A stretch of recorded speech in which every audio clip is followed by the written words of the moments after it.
Ladies and gentlemen, welcome once again to the DuvalDive. Of course, I am Kyle Nash, the student of the game.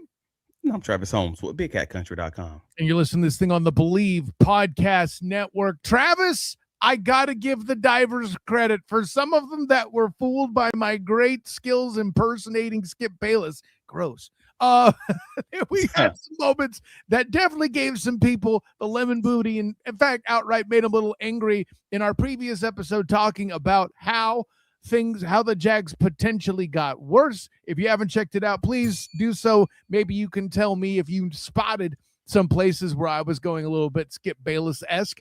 That would be an interesting thing. Hit me at the SOTG.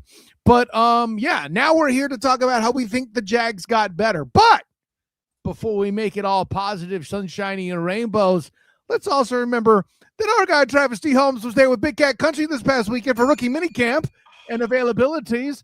Bo Kurtzer making his case. Somehow I'm not surprised. But were they going full Emery Hunt, Travis, and showing off his passing skills like on display? I mean, it's rookie minicamp, brother. There's not much else going on other than guys catching the ball with shorts, and they had no pads on. So if you can catch the ball, this is probably the time where you should do it. So that's right. I'd rather that than him out there dropping balls and looking clunky running routes and everything else. The fact that he looked good, hey man, that's a great day one, technically day two for him because it was the first day open to the media. But man, it sure beats Stank Bigsby. Anyways, so with that being said, you divers are in the comments before the show even opened. Zenith, way too early divers. Hello, way too early divers. Sunstain's in the building. Y'all remember in Moneyball, the idea was guys who get on base. I feel like the theme for the upper part of this defensive draft class was guys who get their hands on the ball. I think that's a fascinating concept. We might touch on that in a portion of the show, so we won't crack that can open fully, but I think it's a very interesting concept. Zenith mentioned Camp likes them, attention to detail about touching the ball. Correct.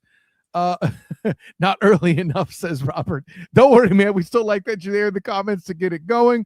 The engagement starts. Preston comes in. It is about filling out position groups with traits to open up the playbook and any analytical advantage. If it's working, we have a guide to increase the EPA.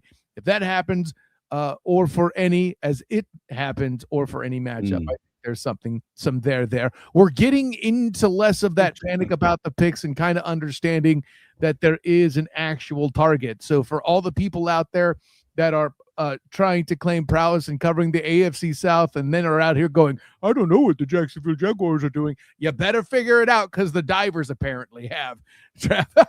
I'm not mentioning anyone in particular, but this is a weird time of the year for every year. I mean, no matter how you look at it, because if you're a Jacksonville Jaguars fan in the last, decade, you probably know that this is optimism. This is hopium. This is copium, pure uncut hope time frame for every NFL team. So I'm not going to pretend that just because everybody's on board now and they're not going crazy, that means it's good things. But I'm also not going to go crazy like the national media and just go too far to the right and say it's all bad because I don't know who this guy is because I don't watch film or whatever the framing is. So overall, yeah, I'm happy to see fans at least watching the film and getting on a little bit on board with the guys, but let's wait and see what I've been consistent on this. Let's wait and see what the W's and L's look like. And as far as the development of the coaches on the field, that's where I'm at. That's where I'm landing. Oh, and also shout out Linda Griffin, able to catch a live show again, fellas. Welcome. Yeah. I was going to get there too. I'm glad you brought that up. A little something in the comments too I want to hit on before we jump in. Stain mentions T-Wig was just saying that about the versatility they are bringing to the roster. And I can't help but notice somebody out there is listening. Preston points out T-Wig about a week too late. LOL. Talked in the DD comments about that. So the divers were already diving is what he's trying to say. I'm not mad at you. Listen, let's not throw any shade at Wig. It's just, we're a community all having a conversation. That's the way we look at it. We talk with you, not at you guys. I love that great minds think alike. I'm okay with someone having the same or a similar idea as I have. I don't pretend to be so smart that I'm the only one that comes up with a good idea ever so often. So nah, man, that's dope for me. If he came up with a great idea, as much football as that man knows, All right, shout out. I'm happy we're on the same page. Let's do this. Take. I love it. He's due to be back here on the show here, I think, at some point. We didn't get him in for the draft. We'll have to try to hit him up. I know he's a busy dude. But by the way, before we get off and running, the thing I am going to point out is something that's a genuinely happy moment. BHPO404 in the comments had a 5-year-old Duval me in the Atlanta area today. That's, you know what? That's a high point. That's something to start the show on. I'm ready to do this thing, Travis. Anyway, so let's get into the many reasons out there that Travis has put in here for, I shouldn't say Travis has put in here, but we have talked about throughout the show leading up to this that are positives for the Duval Devout and the Jacksonville Jaguars and how they got better. Leading off, and this one seems pretty easy to me, Travis, cornerback. This is one of the reasons why the Jags are better, and you see it here in the graphic. You don't have to go hunting for it. It's Travis. What more do we say there, Travis? Wait, now it's yes.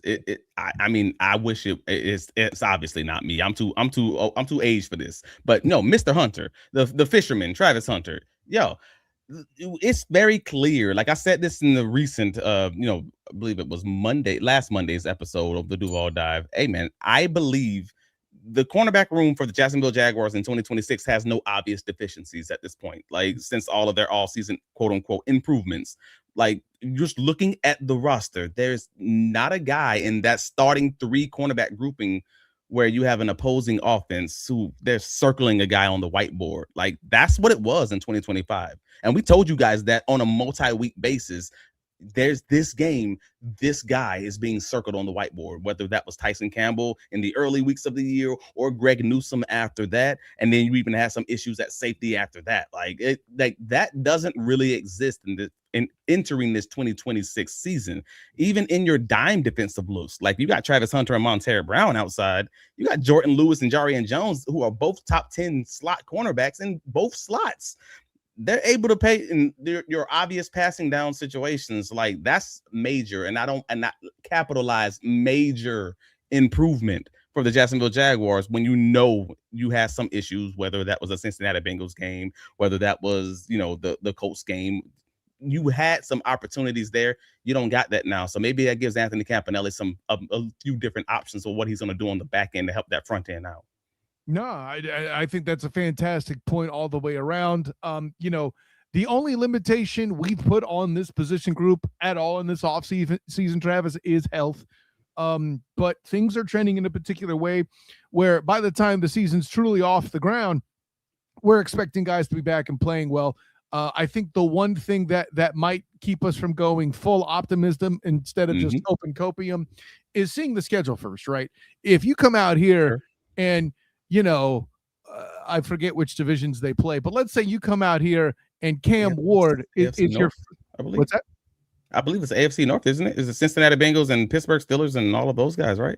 Oh, okay. Yeah, I think you are right. So if you come out here and Cleveland is week 1, you're not as worried about your cornerback situation. Just throwing it out there, So granted, none of that means a guaranteed victory, but one problem at a time here, ladies and gentlemen. So, and a couple of things in the comments popping up, you're already talking about Bokercher. What is it? Preston mentions, not sure Bokercher is a get hands on the ball guy yet. Got to see it, obviously.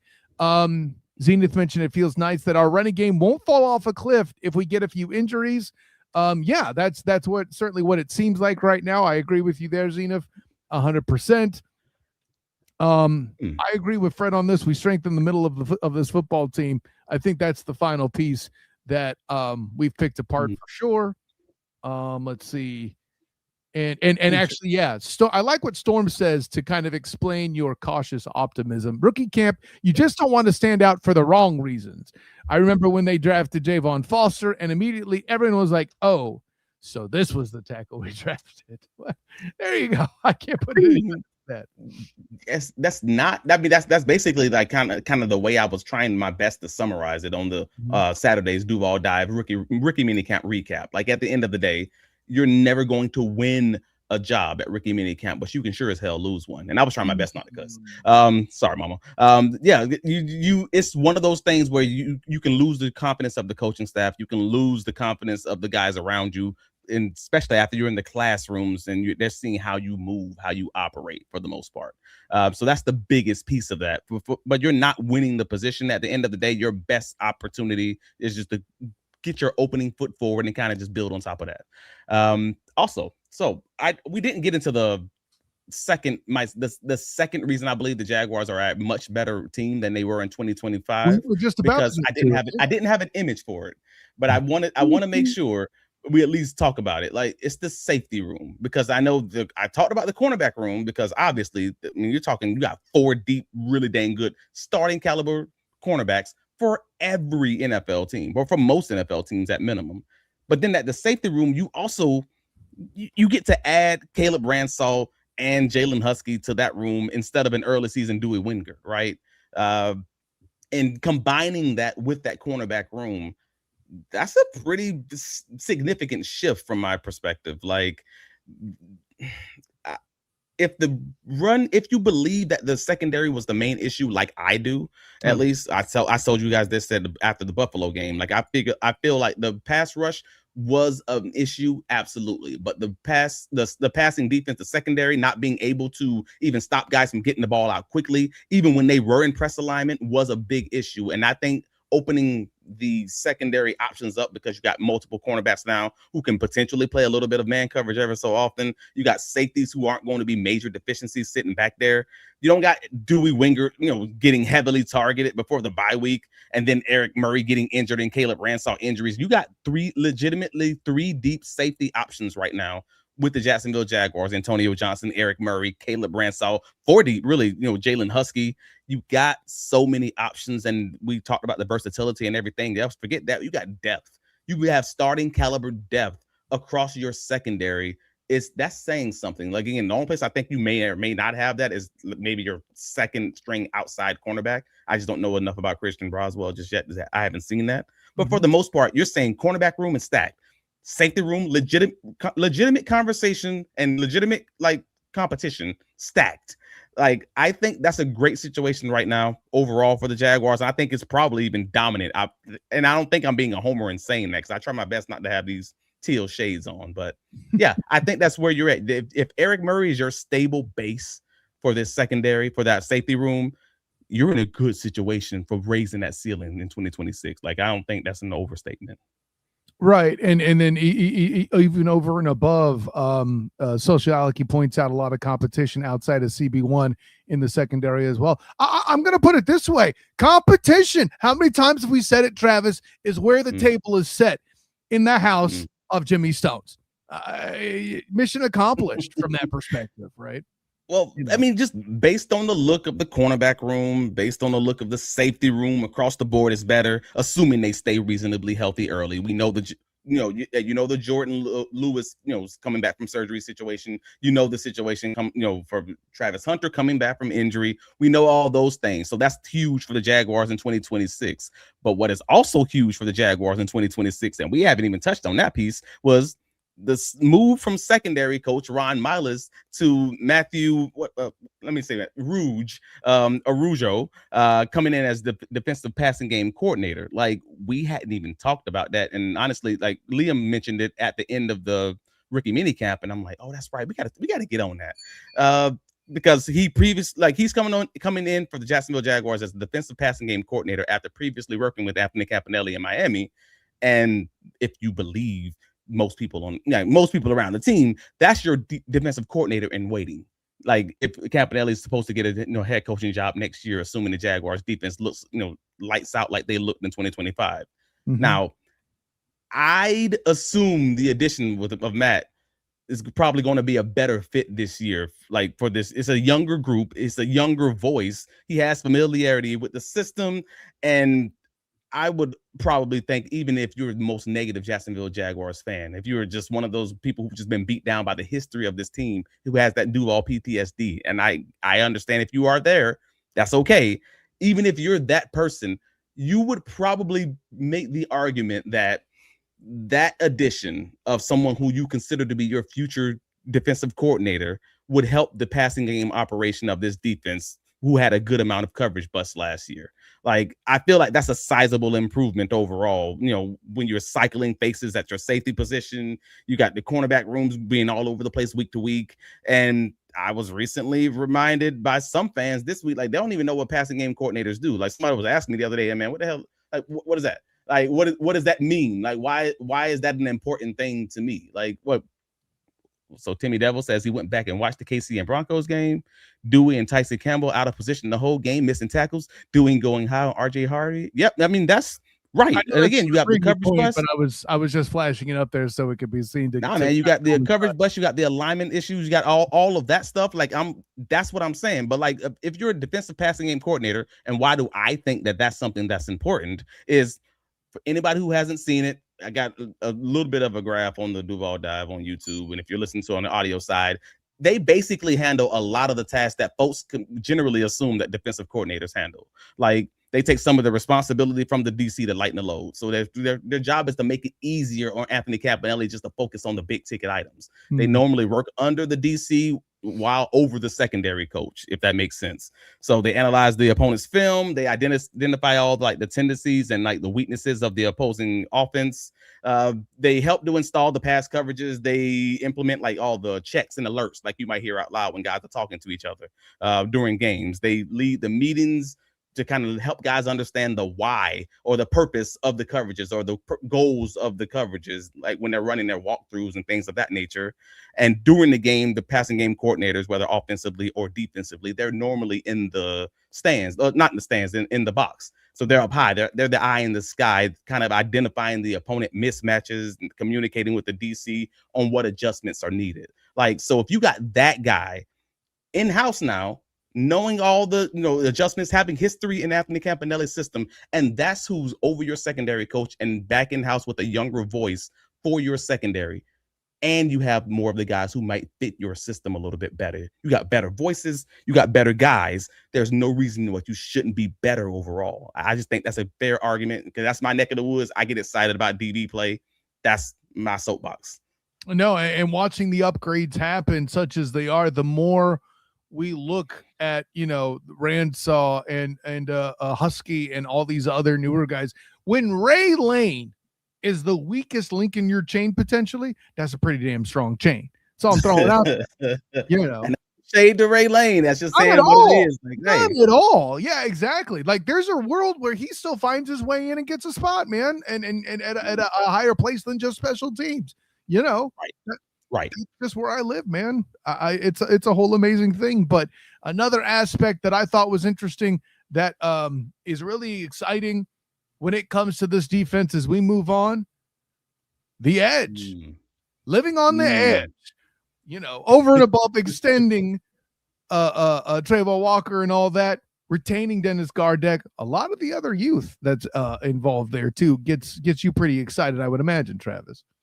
I mean, yeah, like, come on, like, it's a deeper group. I mean, and not just like a little bit deeper. Like, I was talking to Hacker after to Ryan Hacker, Hacker After Dark over on 1010 XL, and we had that conversation, and I was just like, yo, this group is so deep. It's significantly deeper if you believe in the development. So it really just does depend on how well you feel about this coaching staff. If you feel great about the staff, you probably feel great about this group. Like, they're young, but yes, so was Dennis Gardeck. Dennis Gardeck, goodness gracious. So was BJ Green and Danny Strigo. Like, if you believe in their ability to develop guys, then you probably feel like, hey, man, this is going to be all right. They got traits, and traits should generally be good enough. So Wesley Williams, Zach Durfee, you got second year Danny Strigo, second year BJ Green, all being used as edge depth instead of Dewan Smoot, instead of Emmanuel Agba. Like, that sounds like a significant improvement, knowing what we know and seeing what we've already seen in the 2025 season and what we even believe could be the future for those two young guys.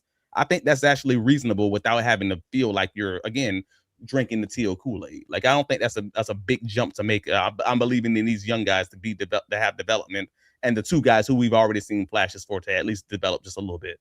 And not for nothing, you need somebody like that, obviously at a low price, considering how much money is paid at the position. And listen, they definitely did their work to achieve that here. I don't think there's anything else to really say about that over and above the edge, right? It's a whole lot of movement. You secured talent at one of the most important places on any NFL roster, right? Get the other guy's quarterback. They didn't do it enough last year, but they found some pieces that can help them do that. And doing that isn't just about beefing up the edge, Travis.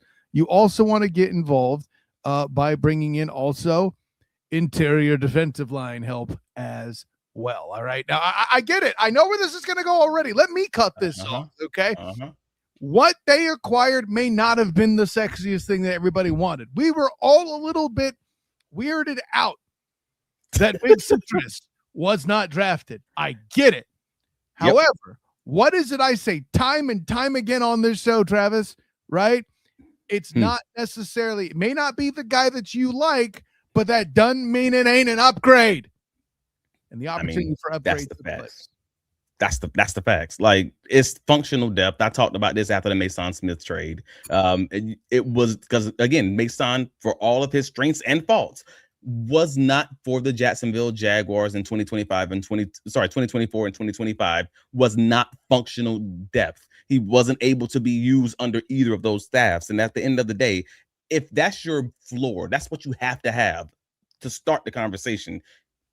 If you can't get past that, you ain't winning nothing. Like, I'm just being honest about that. Like, so you have Rook, you have Regis, you have, those guys instead of Austin Johnson, instead of Colin Saunders, which was frankly a hope and a prayer. That's the coin flip. I'm okay saying, hey, maybe Rook or Roro will be a coin flip. Maybe that's also true. I'm not going to pretend on either side of the line there, but I am going to say that's probably going to be an equitable upgrade overall when you're comparing it against those guys, because you got Matt Dickerson, who gave you significant snaps in 2020 and 2025.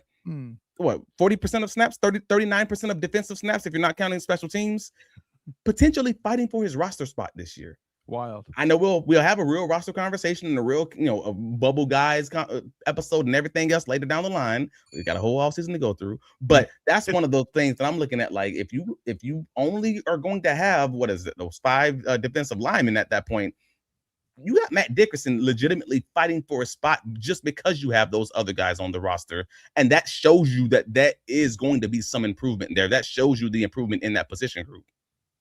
Yeah, no, I get it. Interesting point here. Princeton brings up, I wanted a run stopper. Regis is energetic enough to be a pass rush factor if he's not getting sacks / pressure. No, I see where that's going there too.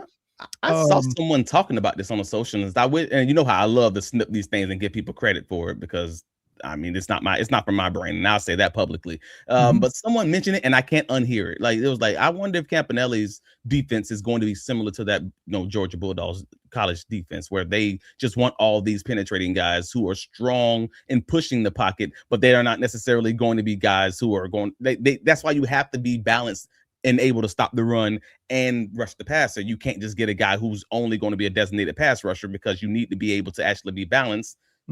Containing the quarterback and making them make these ridiculous decisions to cause these turnovers, which is, again, that helps them be a top turnover team. But also it means that maybe you're not drafting one of the guys that we think may be a great defensive, a pass rushing option in the 6th round, in the 5th round, because he's like, nah, I need him to be able to stop the run too. And he can't do that. He can't play in my defense.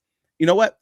If that's the argument, I'm not even going to push back on it. I can actually see it. I'm just ready and willing to watch and see it in action, because we've had multiple games this season where we've shown you guys the tape and said, oh no, they're cage rushing this game. This isn't the game where they're going to get sacks. They're not trying to get to the quarterback. They're trying to keep him in the pocket. We've seen them do that. So if someone told me that's what I think that their philosophy is going to be and their strategy is going to be, cool. You got 2 penetrating pass rushing defensive tackles like in Regis and Roque and Ruke, and their job is to push the pocket back and maybe collect those sacks or make a quarterback make stupid mistakes. Cool. I'm here with it. Let's see what happens. Maybe collapse the cage in question so that you get the shortest distance between 2 points and some defensive tackle coverage sacks, air quotes. Yeah. And by coverage, we mean coverage containing the pocket up front, because whether it's Patrick LaVon Mahomes II, right? Josh Allen, Justin Herbert, Bryce Young, anybody who could put mobility on stuff, right? Kyler Murray,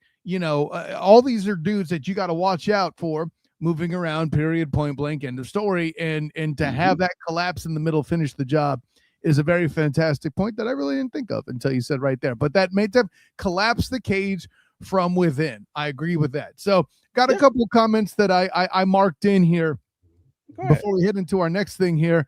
And frankly, Jordan Roberts asked the question, what does the run game even look like to you guys hypothetically? Like, we didn't overhaul the line as much, to be honest. What sure run game improvement looks like? Guys, need we remind you the tight end room is the one we told you last week by percentage was the one that upgraded the most. Sure, they still got Brenton Strange. Sure, Brenton is still the starter. I don't think there's any question. But whether you're going with butt kicker, Morris, or the kid out of Houston whose name is completely escaping me right now, it's clearly a better group. Hunter Long couldn't catch the ball. Johnny Munt couldn't run routes, right? This was Evan Ingram. They were not, is the punchline, right? I mean, so, and that's even without getting into mentioning Pregnon at guard, which not only has JP Acosta said 2 weeks ago that he believes will start, so too did Emery Hunt. It's a very fascinating thing to observe. I'm very interested in hearing Bucky Brooks's opinion of the run game and or whether or not there were the significant enough improvements to matter. We'll talk to him on Wednesday. So you suddenly putting in that teaser trailer, Bucky Brooks on Wednesday here on the DuvalDive at 7:30. I see you working, champ. Oh yeah. Bucky's coming back, and just so you guys remember that pod we had last year with Bucky. Hey man, it was a great time. I do hope you guys check in. I'll be here for this one. I'm stoked about this one will be live. The last one was pre-recorded, so yeah, you guys will be able to get your questions maybe answered depending on how quickly we can get in and out of the questions. But I think I agree with you on as far as brokerage is concerned. Like they have the roster. No, go ahead. Get your question. The other add in here too that Social Alki reminds everybody he caught the pass that won. It was the game winner versus Notre Dame. Pretty clutch for a Y blocking tight end. Methinks rumors of his lacking are overblown, quite possibly. Hopium, maybe, but it's a compelling case, right? Listen, we all know OJ did it, but the gloves were a compelling case. I'm just saying. I mean, you're not breaking news. Jesus, but I wasn't ready. All right, cool. So, anyways, Nate Brokature and Emmanuel Pregnon. As far as those additions are concerned, like I don't think it's an unreasonable question to ask whether or not they've done enough to change this, to make this running game so different as far as the roster is concerned. But that just depends on what you believe were the issues in 2025, because the Jaguars in last year were primarily an inside and outside zone run team. So they're mainly just blocking an area, getting to the spot, shielding guys from that perspective, and kind of scraping up to the linebackers. Now, whether you put that on Tootin, who was over a 65% primarily a zone run guy, or if you put that on the interior O-line, who struggled to blocking games up front, and they did that even in the passing game. They had primarily struggles at right guard. We know Patrick McCarry, a lot of injuries, even from the training camp. So it depends on where you feel about that. But I think it was honestly a combination of multiple guys just being unable to win those one-on-one matchups. And I think that's probably why the staff just maybe they didn't feel consistently comfortable and doing a lot more of those man gap like type of blocking schemes. That requires the offensive lineman to kind of overpower guys and just to be able to move them out of the hole. If you add Emmanuel Pregnon, if assuming he's going to win that right guard spot, I'm just making that assumption, and you add Nate Brokature or Nate Butt Kicker as the Duval devout like to call him, then their potential combined impacts up front, I think that gives the Jaguars a more dominant run game, because that thing fell off a cliff at the end of the season to the point where the Jaguars were often using Wyatt Milam, using Walker Little, Chuma Edoga. They were using these guys as their 6 offensive linemen, splitting them out as a tight end, because they didn't have a better third tight end option. Like, again, Coach Cohen mentioned that on Saturday. So I'm like, now we don't have to do those things because you have an option who can actually run routes and catch passes, and also just so happen to be a dominant blocker, similar to Brenton Strange being a dominant blocker who also gives you something in the passing game.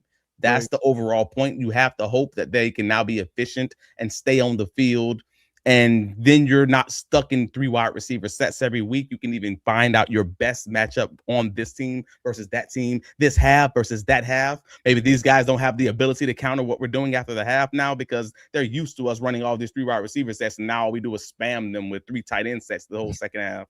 It's so many options available right there just because they have that versatility that Storm the Desert talked about earlier today.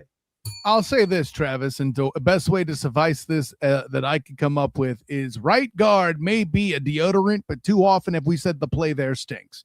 Anyways, so with all that, got it.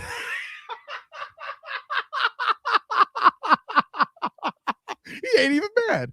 But speaking of things that went faster than me slipping in that dad joke, the wide receiver room improvement is a reason why the Jaguars are better this year to last year. Say what you will about the pickups they made at the position in the draft, Travis, though I think there's some promise there.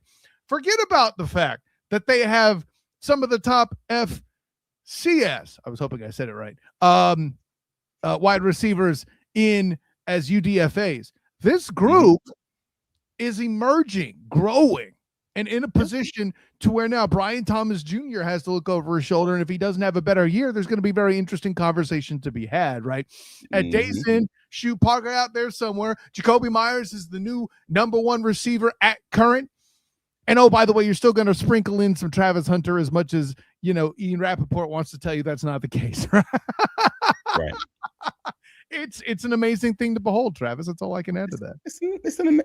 I don't want to say it's an amazing room because they still did struggle with the offense, but they have a whole year now of experience in the offense and a whole offseason to relearn all the intricacies that they missed out on initially because they were just too rushed, too not ready, whatever. Go ahead. The amount of improvement is what I mean. I'm not here to say that you got a room full of like Pro Bowlers here or nothing yet, right? What I am saying is this is a group that could lead to Trevor making it to 4,000 yards. That's what I mean. I think that's absolutely fair. Like just taking a beat, just stopping and taking a beat and thinking about what this wide receiver room is versus what we were talking about just last offseason is the most reasonable starting point to the conversation discussing this wide receiver room. Like they took De'Ami Brown and Tim Patrick snaps off the board and replaced them with Jakobi Meyers, an increase in Parker Washington snaps, and Travis Hunter likely playing at least in a rotational role. Like if you just think about it from that vantage point of what you are going from to what you're replacing that with, that is a ridiculous, like that is an immense improvement. And I don't think anybody's really thinking about it from that perspective or talking about it from that perspective because the whole Travis Hunter's only playing cornerback conversation is what kind of monopolized the media conversation this offseason just to find out, ain't nothing changed. These reports are just wrong. And that's kind of what it is. So now you're having a real conversation about, I don't know how this is even going under the radar. This is objectively, and that's not me being a homer, objectively, Trevor Lawrence's best wide receiver core he's ever had in his career, bar none, going into the season where we believe that to be true. Like, I don't think there's much of an argument there in his career that I can think of. And like, if I'm wrong, tell me I'm wrong. You know, what's interesting is, in my opinion, I'm not here to say you're wrong. In my opinion, it's hard to judge that because when he had Zay Jones, did he have Zay Jones and Marvin Jones together? I don't remember. I don't think so. No. Zay Jones. It was Zay Jones, Christian Kirk, and Ridley, right? Third receiver. Yeah, the 2023 was Ridley. Yeah. So, you know, this was a group that may have been good, but for as many times as Trevor was either on his back or on the run or having to deal with what have yous, I don't know that was an accurate. I shouldn't say accurate. I don't know if that's the best place to grade a room, but the potential on the board is pretty high. I'm just saying, like, if you're talking man-to-man skill set, like again, whether or not they learn the complex offense and they're able to align, get in the right spots and run the routes in the right way they need for this offense, is a whole different conversation. And if they don't work out, that's the reason they might not work out. But it's not necessarily just skill set, because they may be able to work out in someone else's offense that may be a little bit simpler and may just have them run into a spots and just get open or whatever it is. But I'm just thinking about the best version of this passing attack in the 2025 season was normally with Jakobi Meyers, Parker Washington, BTJ on the field, and often either De'Ami Brown, Austin Trammell, or Tim Patrick as your fourth wide receiver. That's normally what it was. Now that fourth wide receiver spot goes from being a high point contested Tim Patrick's or an underneath slot wide receiver in Austin Trammell to a more explosive Travis Hunter with the ability to stretch the field. That matters significantly more, like especially on third downs and obvious passing situations. It's going to do wonders for the offense. That's all I'm saying. And I love that you mentioned Hunter from the explosive standpoint. My all goes prospect still lives on. What'd you call it, the fly team or something? I don't know. I forget what I called it, but yeah, the fly zone. That's right, because it's what's the red zone or the fly zone. That's exactly right. Thank you, Travis. But there's also the element that if you're out here with you're out here with an ace or a joker personnel with tight ends that can run routes, now you're scary because they don't know what you're going to come out with. Oh, they're totally going to run. Oh, hell. Like that real possibility also exists. Obviously, the fly zone package is far more entertaining, but what's going to work in the red zone is these tight ends doing something versatile too. And just in the name of good faith, Zenith in here, can I add a crackhead take? We now have multiple inline tight ends that also have fullback experience. We're going to be putting defenses in a blender with Strange and net boa constrictor. First of all, not crackhead takes. Wait. Just wait a minute. Exactly. Disclaimer. Because the disrespect for LaQuint Allen is noted here, Zenith. And how dare you? Oh, man. I'm trying to take care of LaQuint Allen's spot. I'm not happy with you. All right. Man, I said the crackhead take. All right. Cool. Hey, listen, my crackhead take came true. They actually won the division. What do I know, man? Shoot, listen. It's a whole thing. By the way, another reason the team got better, Travis points out, is the quarterbacks. Now, I have to admit, I wasn't ready for you to point this point out. I don't know where you're going here. Full disclosure. Let me land the plane.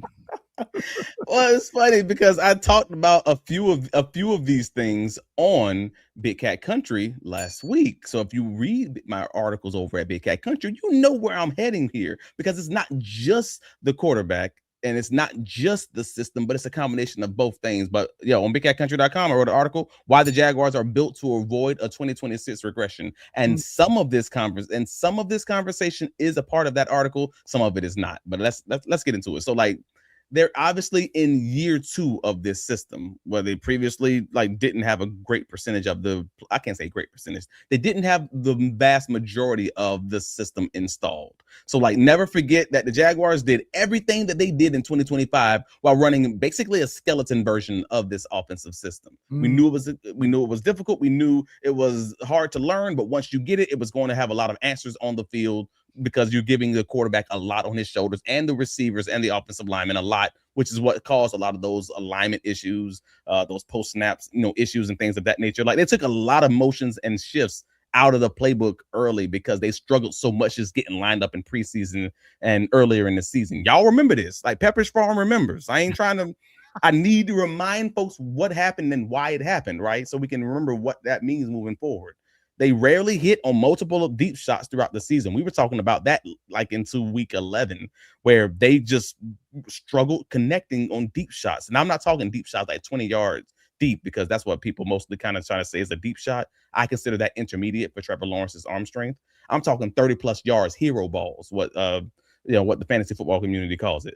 Those shots, they rarely hit on those throughout the vast majority of the season, and they struggled significantly trying to do it even in the Buffalo playoff game. So I'm looking at that part of it.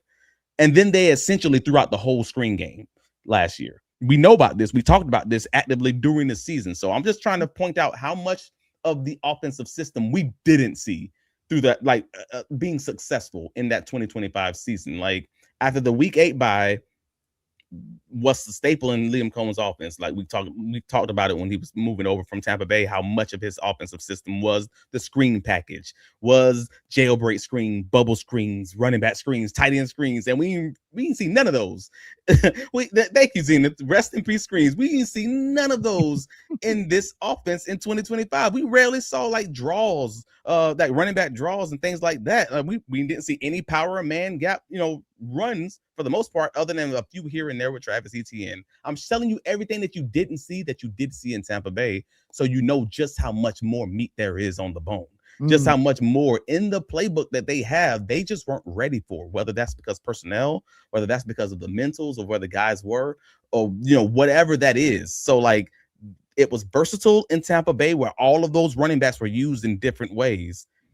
And now it wasn't as much so here in Jacksonville. But now you got Chris Rodriguez coming in. Now you got now you're giving more of the rock to Bashaw Tootin to maybe use him more in that Travis Etienne way. Maybe you use him, Emmanuel Pregnon, and actually that enables your interior O-line to do a little bit more man things where you're able to truly move guys out of the way inside of the guards, basically. Like, I'm just trying to give options available because it's not just the quarterback, but the quarterback is the one who has the answers, because every time he comes to the line of scrimmage, he's going to have 3 plays in his head. He has options and answers available. He's basically Liam Cohen on the field. So that's why I say quarterback from that perspective, if that makes sense. It makes a ton of sense, actually. And oh shoot, I unstarted it too soon. There's another comment that I'm desperately trying to find, but I will say Storm the Desert came in and said this team's superpower is its coaching staff. And I think now that I'm thinking about it, if I had thought about this sooner, reason number 7, whatever it is, should be the coaching staff. This is a first full year opportunity they have to make these guys better in a camp. I think that matters, right? They have the opportunity to make the adjustments. We've mentioned, I should say specifically mentioned self-scouting being a huge factor for this group, for this team, and all these other things you're mentioning center around a coaching staff finally have the opportunity to run their ish such that it is. Right. But these are the things that give folks confidence in. It's not just blind confidence in the staff.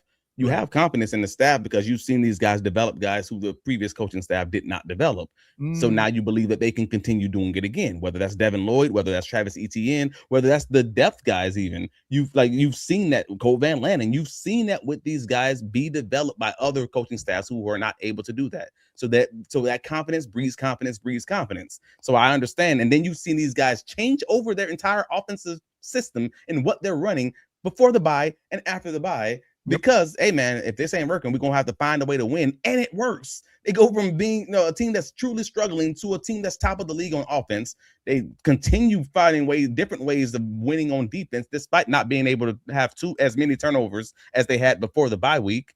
They found different ways to win, and that should breed confidence. I mean, to that point, like, the coaching staff is the benefit. The coaching staff, I don't know, I can't say they objectively got so much better other than the one addition of the defensive passing game coordinator, sure.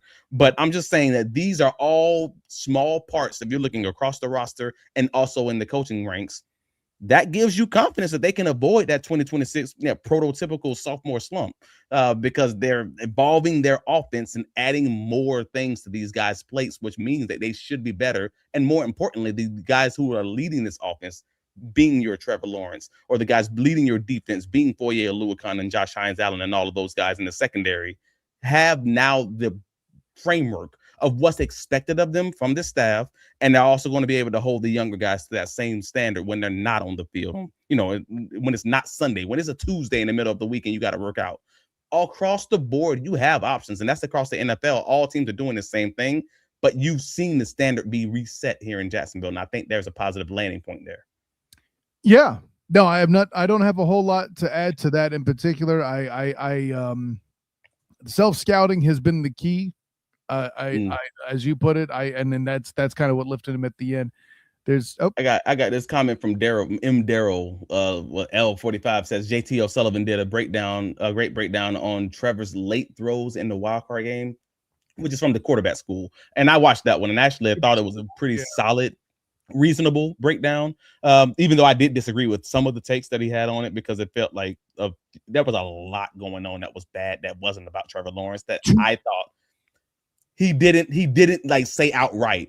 The only things he said outright, from my opinion, was, hey, man, Trevor was late on a lot of those seam throws. And I actually did agree with a lot of that. But he didn't say why on 2 of them, like he was late. Like Trevor, Parker Washington seemed to run the wrong route on one of them, on the third down play that he should have set down. He ran through the zone. We had those issues early before the bye week for the Jaguars, where they just weren't on the same page. That's what Liam Cohen calls it, being quarterback friendly, like being on the same page, basically knowing what's expected of you, and you and the quarterback reading this field the same way.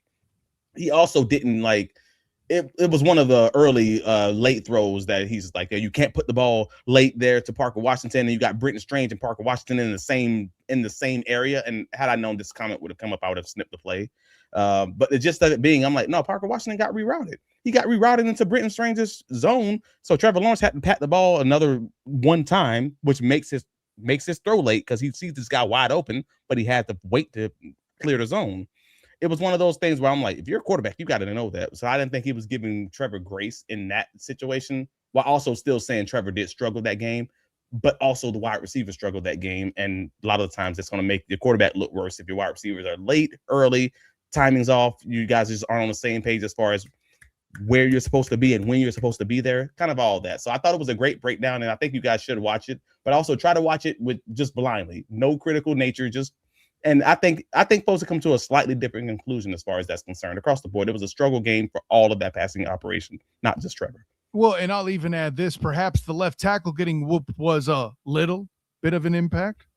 Shoot, a lot of it impact, and wasn't just him too. Center struggled. Like they were struggling picking up stunts all game, and that was what the Seattle Seahawks and the Rams did. And we told y'all when it happened that week, it was going to come back. Bills weren't a good pass rushing team, but they were still killing them boys on stunts. And they're going to have to work on that all off season, because every team who has seen that playoff run and saw that Seattle game and that Rams game, and those are playoff caliber teams, they're going to do the same thing, because they'd be stupid not to. I say this all the time. The reason sophomore slumps happen is because NFL coordinators and NFL players have more time to watch so much more film to figure out what you struggle with, and they're going to do it like crazy until you show you've overcome that struggle. They're going to have Super Bowl runners up, the Rams and the Seahawks. I said what I said, on loop. And then, so Slaki mentions that I'm a little petty. Listen, it's not my fault that Cole Van Lannon got hurt, man. But anyways. But one final point, because I know we're having a whole conversation about, hey, man, why the Jaguars are better. And I think they are. I think there's a religious, I think there's a good enough argument to say objectively they can both be better in so many areas. And also some of what we said on the previous podcast also be true, because this is a sport with 53 guys. They're going to be better in some areas and worse in some areas. But I think, they are worse in some areas. We talked about that. The linebacker conversation is at least a conversation, whether you agree with it or not. The running back conversation is a conversation, whether you agree with that they're better or worse or not. I think if you're saying that they're worse until someone else proves that they're better, I think that's a reasonable landing spot.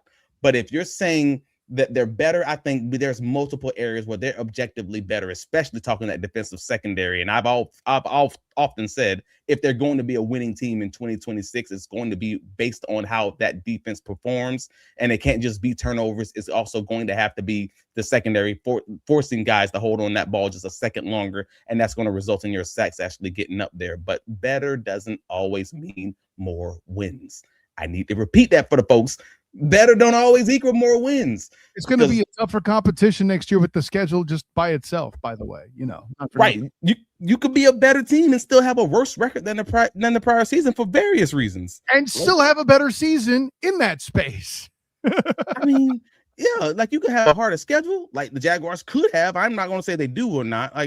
We'll see how it wraps up next week when they release the schedule. Paper, exactly. On paper, now it looks like it is what we should say. Correct. They could have worse injury luck. You don't know. As much injury luck as the injury issues the Jaguars had last year. We also talked about that on Big Cat Country and on a previous podcast about how it technically wasn't a very injured year for the Jaguars overall. If you want to look at it from that perspective, especially compared to other NFL teams, that's a big part of the conversation. Also, I just want to put it on the record now. Just on the off chance that the team says, they get 10 wins or 11 wins in 2026. I don't want to hear folks in my mention saying that, hey, man, 13 wins is more than 10, whatever fantasy football and bio type of comment that y'all want to make. I'm just saying that 2005 Jaguars team that lost in the wild card game to the New England Patriots, and that won like they won like 12 regular season games. I don't think many of y'all out there, many Jacksonville Jaguars fans, if you're older and like you know what I'm talking about, like I don't think there's anybody out there who's going to argue with me and say that squad was better than the 2017 Jalen Ramsey, Miles Jack, and Leonard Fournette team. That's kind of my point. It ain't about wins and losses purely. Like some of those 2025 cupcakes, like the Tennessee Titans, may not be a pushover. They got a revamped defense now. The schedule might be a little better because the games that were easy, you knew what this was. As long as you don't just come in and fumble the ball, you're going to walk out of this bad boy with the win. May not necessarily be on the schedule right now. The Colts, they're not likely to be as injured as they were in 2025 in both of the Jaguars matchups. I mean, they lost their quarterback in the first one. Like, in the game.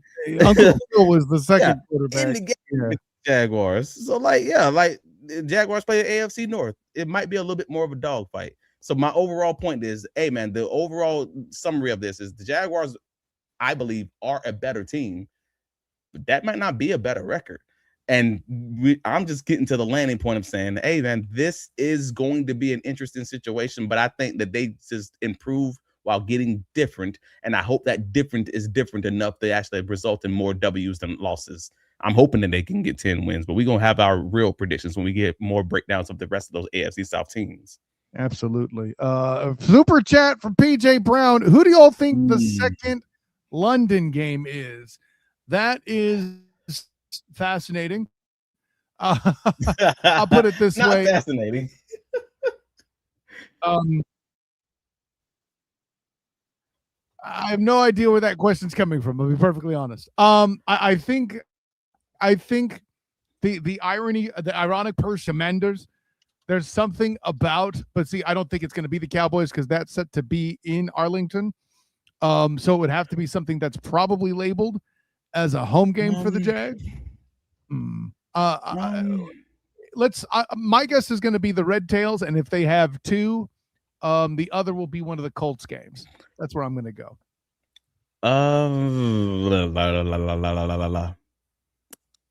I would hope it's something like Cleveland and Tennessee. Tennessee, maybe Cleveland. That's my hope. But again, that's where I'm landing because they generally don't want to give the best games away. That's kind of how that normally works. And yeah, again, Cleveland and Tennessee will still be a sellout in London. So that's again, purely top of my head. That's just a guess. If it's not, then he said the second game. So, well, I guess he's obviously saying that the first game is going to be the Washington game, right? I'm assuming. Yeah, exactly. Okay, then yeah. Then I'm landing on Cleveland, maybe Tennessee, but you're making a great point with the Browns. I can't rule that out. I don't think they're going to send the Steelers over the pond. That's not a thing. Oh no, they got protection. I believe they can't send them to the pond. Well, there you go. I forgot exactly how it worked out, but I believe I recall seeing something like the Steelers game was protected for some reason. PJ says that the Texans is already run of them, which is absolutely fascinating. It's rumored, and I saw the rumor, and I believe the account that it comes from, but I'm not willing to say it outright. But I always love it when the Patriots are in Britain. That's just funny to me, considering the history behind the Minuteman and all that. Considering the history and the current times, that's an interesting choice. Patriots in the UK is an interesting choice for sure. With all that being said, I think that's a good place to land the plane, champion. If you'd be so kind, tell the world where you could be found. Man, you already know, bigcatcountry.com. Save it as your favorites. Get your coverage there. I mean, if you're listening to us on the audio side, please follow us. Please rate and review us 5 out of 5. I mean, treat this thing like it's a survey and you're on a cruise. Like if you're pretend you're on a cruise right now and give us 5 out of 5. That helps us out tremendously. And if you're listening to us on the YouTube side, click that like button. Dude, I mean, I see how many of y'all on here. I really hope and pray that we get that many likes. If it is not, I got words for all y'all. I love y'all. I'm just playing. Please don't. But smash the button, dang it! Smash the button. They say tickle the like button. We appreciate that. And also, comments on the stream because this thing's only been growing because you guys continue to comment. We have whole podcasts framed around questions that y'all ask in the chat because we talk with you guys. We don't want to talk at you. We want to have the conversations you are having. So keep talking to us. Keep telling us what you want to hear about, and we're going to frame this thing around y'all because the fan base is why we have a podcast. We're gonna keep talking about what y'all want to hear about. But appreciate y'all. Travis D. Holmes on all the socials, the DuvalDive on X, on TikTok, everywhere else. And yeah, let them know where you can be found, sir. Storm the desert. It's a Monday. Have a sip of an adult beverage and throw a chair at the like button. I like that. Throw a chair at the like button. Please don't break your device doing so. Of course, I am Kyle Nash, the student of the game. You can find me on Twitter, Instagram, Threads, and Blue Sky at the SOTG. Find me on Facebook as a student of the game. Check out my writings with UCF Night Zone, and as well as my work covering UCF on Locked On UCF, plus my work covering the Orlando Storm on the Storm Surge podcast. Had a great conversation with our wide receiver, Chris Rowland, who ended up having a big return that set up a field goal. Why is that a big deal? They won by 1 against the Houston Gamblers this past week. Big deal for the UCF fan base too. John Rice Plumlee with a touchdown in that game. But all of the above to say, we talked to Fadarius Payne. He got a big sack on 4th and 1. We talked to Chris Rowland. He makes a big return to set up points. Come see who will come on the show next to have a big play against the Dallas Renegades on Friday. That'll be a thing, so make sure you watch for that. Not to mention, we got a special show on the Storm Surge. Maddie Fresh of the Believe Podcast Network, Spring Boulevard, will be on Tuesday morning for that. So a big week for the Storm Surge podcast. Had to plug that. But most important of all, you Duval divers make this show great, as does my personal champion, Travis D. Holmes. This is Kyle Nash, the student of the game. Looking forward to see y'all Wednesday when Bucky Brooks is on with a giant seagull Duval.